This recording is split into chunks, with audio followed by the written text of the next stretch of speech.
got two brothers. All three of us did apprenticeships at the steelworks.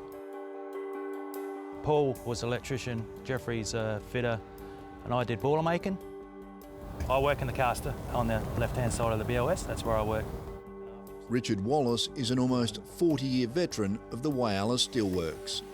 Steelworks means everything. Steelworks is Whyalla, Whyalla's the steelworks. But 12 months ago, the town's major employer, with 1,100 workers, was on the brink. It got dark. What do you do? What do we do with our houses? What do we do with, what do our kids do? What do we do? Do we sit here? Do we try and get a job somewhere else? Well, there's going to be 1,000 people looking for a job. At 77, Noel Goldsworthy is the longest serving employee in the steelworks history. I started with BHP on the 25th of September 1968, so hence my 57 and a half years. I think last year was probably the closest we came to when you think it's not going to be okay. And obviously the actions of the both state and federal government, you know, they were of the same view. If we didn't do something, it wasn't going to be a happy ending. Noel was among the workers who joined the Prime Minister and South Australian Premier when they announced a rescue package in February last year.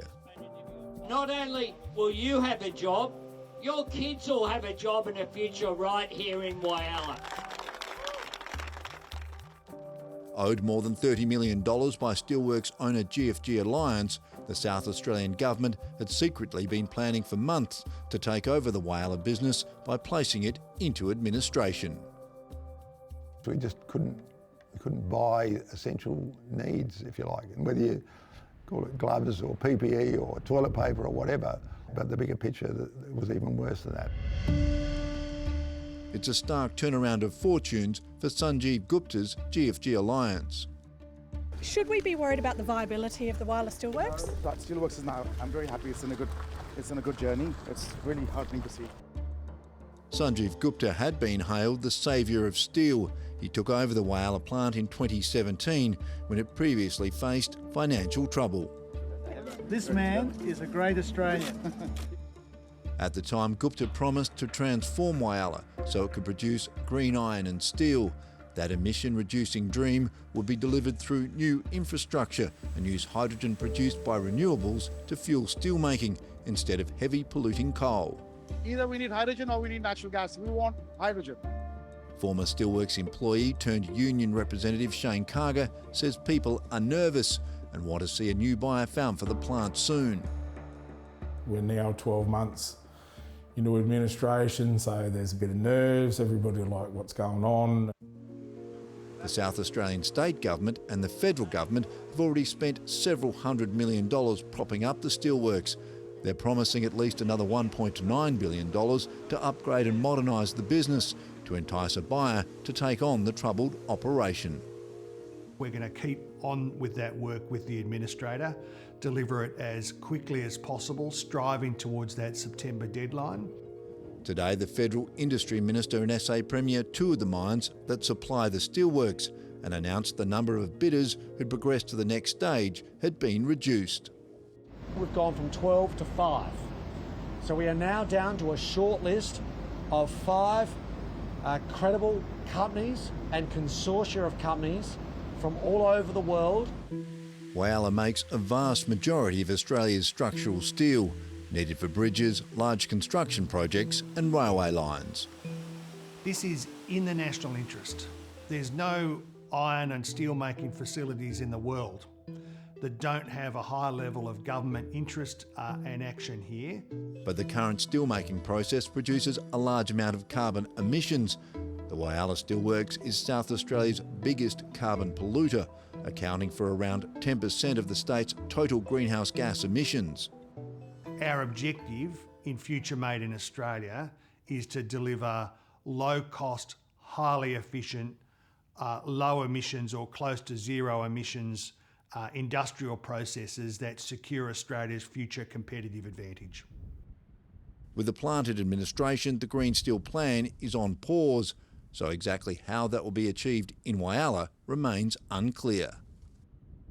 If the Commonwealth Government decides that it's gas rather than a green project, then I think they're really saying no to anything happening in Australia in terms of green iron.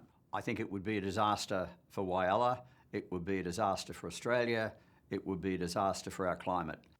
Rod Sims is the former chair of the Australian Competition and Consumer Commission. He's now chair of the Superpower Institute, an Australian-based think tank focused on the green economy. Whyalla is the best place, potentially in the world, to make green iron.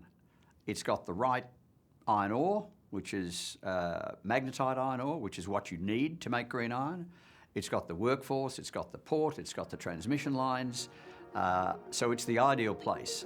The South Australian government had planned with GFG Alliance to deliver green steel through hydrogen, which included building a new hydrogen power plant. But that plan has been shelved to help pay for Whyalla's administration. South Australian Mining Minister Tom Koutsantonis says gas is a good interim option. What we need to do is get off coking coal. So for every tonne of steel we produce, we emit 2 tonnes of carbon dioxide using coking coal.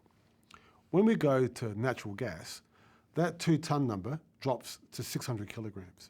I'm thinking it'll be at least 5 years on natural gas, if not more. I think it would blow the government's targets out of the water.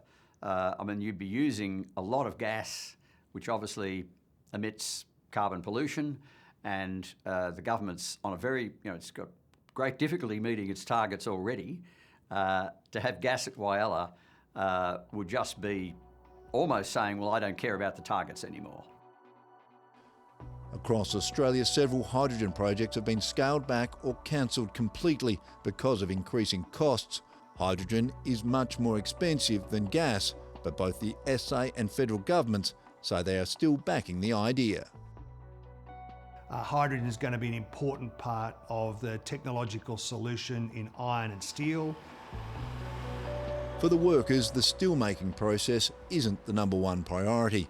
They just want a reliable owner and a more certain future. Right at the moment, I don't care. I would just like to see the arc furnace built. It'd be just awesome. I'm not sure if I'll be around to see it, but people are hopeful, very hopeful.